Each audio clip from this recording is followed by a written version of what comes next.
Baik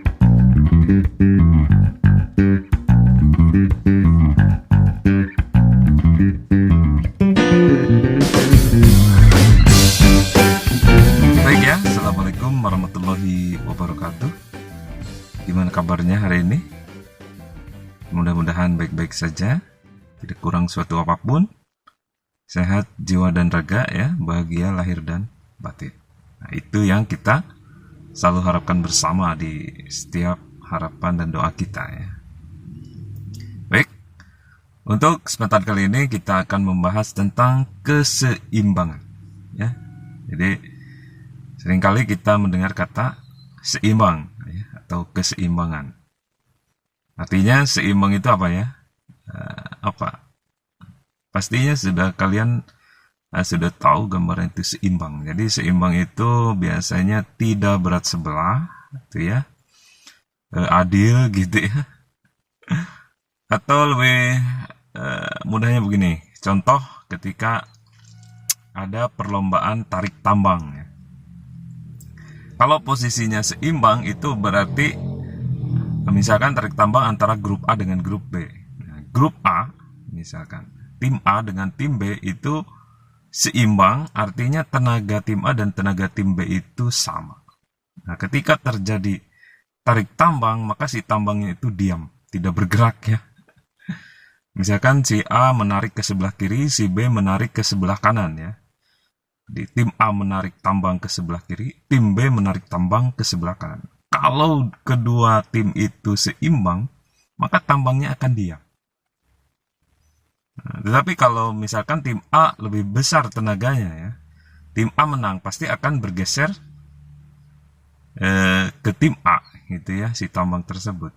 Tapi kalau antara tim A dan tim B tenaganya sama, gayanya sama, maka tambang tersebut akan diam. Maka dari contoh tersebut bisa diambil sebuah kesimpulan, ketika sebuah benda itu dalam keadaan seimbang, dia cenderung akan diam.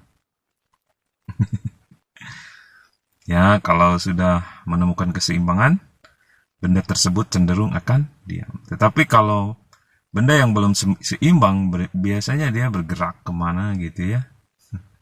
Bergerak ke kiri, bergerak ke kanan, bergerak ke atas, bergerak ke bawah. Artinya benda tersebut sedang mencari keseimbangan, belum seimbang.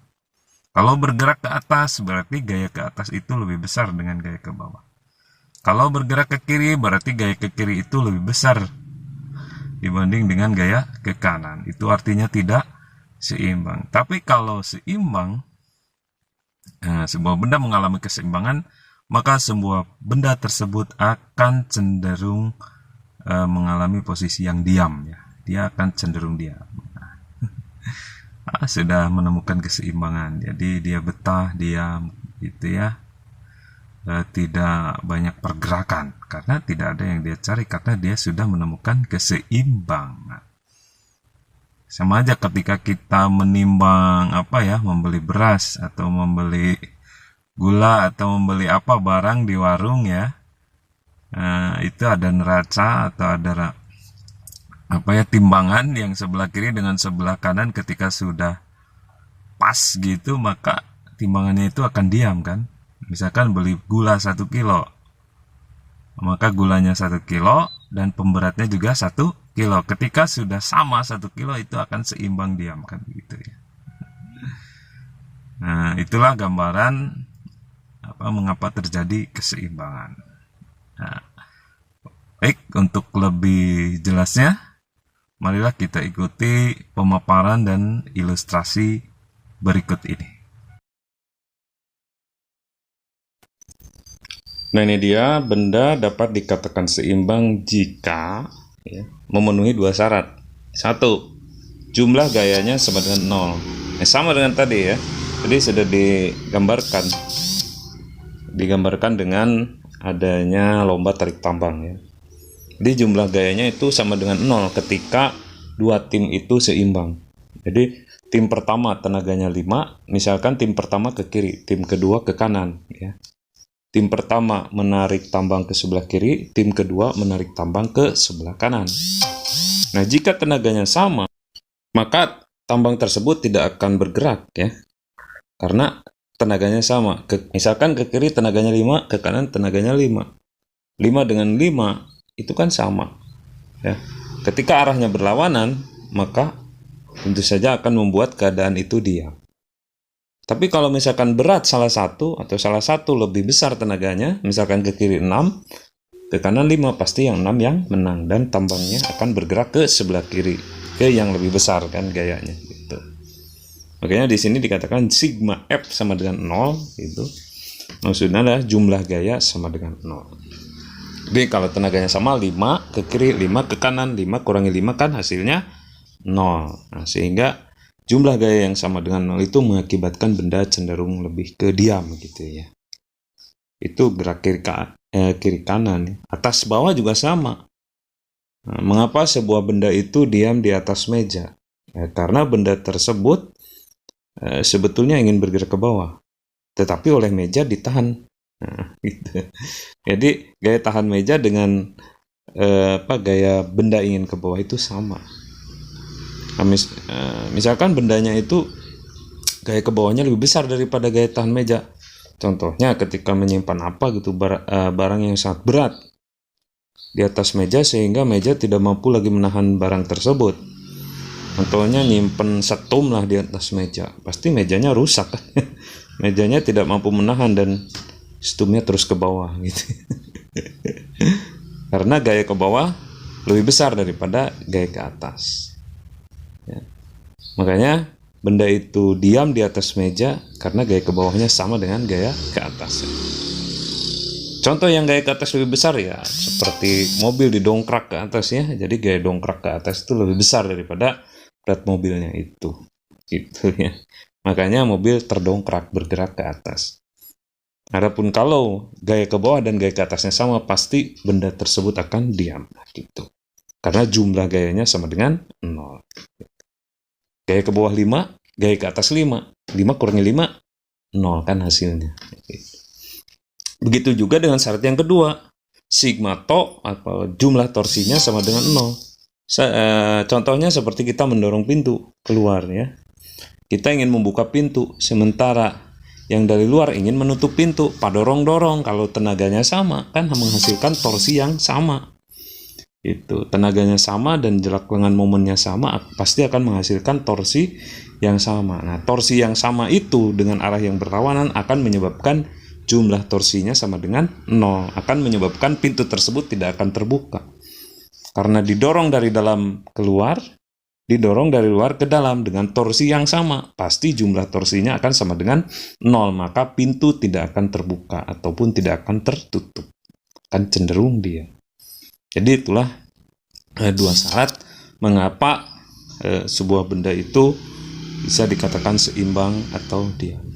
Jadi cenderungnya sebuah benda itu dikatakan seimbang, dia akan mengalami keadaan yang diam gitu.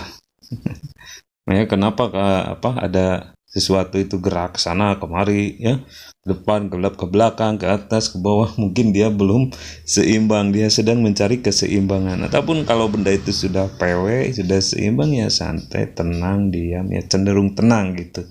Kalau keadaan sudah seimbang, nah, seperti itu ya. Oke, kita ke selanjutnya. Atau kalau ada pertanyaan silakan boleh di Japri, di WA, di Telegram, atau kalian komen di bawah video ini. Nah, untuk selanjutnya kita ke jenis-jenis keseimbangan. Nah, ini dia jenis keseimbangan yang pertama, yaitu keseimbangan stabil atau keseimbangan mantap. Bisa dilihat gambarnya ya. Nah, di sana bagaimana keadaan keseimbangan yang stabil. Jadi kita baca. Keseimbangan stabil adalah kemampuan suatu benda untuk kembali ke posisi semula saat benda diberi gangguan. Ya, seperti apa ya ini gambar ini? Seperti kelereng di dalam mangkok lah ya. Walaupun digoyang-goyang, kelereng tersebut akan tetap menuju ke titik tengah keseimbangannya. Jadi ketika diganggu, dia akan nantinya kembali lagi ke posisi semula. Itulah namanya keseimbangan stabil gitu ya. Jadi walaupun dia bergerak ke kiri dan ke kanan, ke atas dan ke bawah, keluar dan ke dalam, tetap dia ke tempat semula pada akhirnya. Nah, itu bisa dikatakan sebagai keseimbangan yang stabil atau keseimbangan yang mantap. Nah, gitu ya. Oke, kita ke jenis keseimbangan yang kedua. Ini dia jenis keseimbangan yang kedua, yaitu keseimbangan labil atau goyah. Kalau kita lihat gambarnya di situ seperti kelereng di atas mangkok yang tertutup ya, terbalik. Jadi ketika kelereng tersebut diberi sedikit saja gangguan, maka dia akan jatuh ya.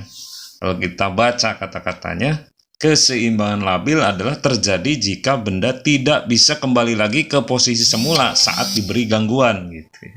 Jadi ketika kelereng tersebut ditiup aja sedikit atau diberi gaya aja sedikit ditoel gitu ya, maka kelereng tersebut akan jatuh ya, dan dia tidak akan bisa kembali lagi ke tempat semula. Nah, itu namanya yang dinamakan keseimbangan labil ya. Digodain dikit aja udah belok kan gitu ya. Nah gitu ya untuk keseimbangan labil. Bapak kira ini mudah dipahami ya. Kita ke persamaan ya, keseimbangan yang ketiga. Ini dia keseimbangan yang ketiga, yaitu keseimbangan netral atau indifferent ya. Kita baca, keseimbangan netral terjadi jika benda mendapat gangguan di mana pusat gravitasi O pada benda tidak naik atau tidak turun. Ini seperti kelereng di atas lantai yang datar ya gitu. Jadi titik tengah kelereng itu dengan jarak dengan lantainya itu akan sama walaupun dia bergerak ke sana kemari ya. Jadi titik tengah O jaraknya dengan lantai itu akan sama walaupun dia bergerak kemana saja. Nah, gitu. Nah, keadaan ini bisa dikatakan dengan keadaan yang sedang mengalami keseimbangan netral. Gitu. Nah, saya kira ini mudah dipahami ya. Jadi ada 3 jenis keseimbangan, yaitu keseimbangan stabil, keseimbangan labil, dan keseimbangan netral ini. Kalau misalkan ada yang belum paham juga ya, boleh kalian japri lewat WA, lewat Telegram, atau kalian komen di bawah ini. Ya. Itulah untuk materi tentang keseimbangan dan jenis-jenisnya gitu ya. Oke, itu aja ya untuk kali ini. Mudah-mudahan mudah dipahami dan bermanfaat, dan kalian semua dimudahkan segala urusannya. Wabillahi taufik wal hidayah. Wassalamualaikum warahmatullahi wabarakatuh.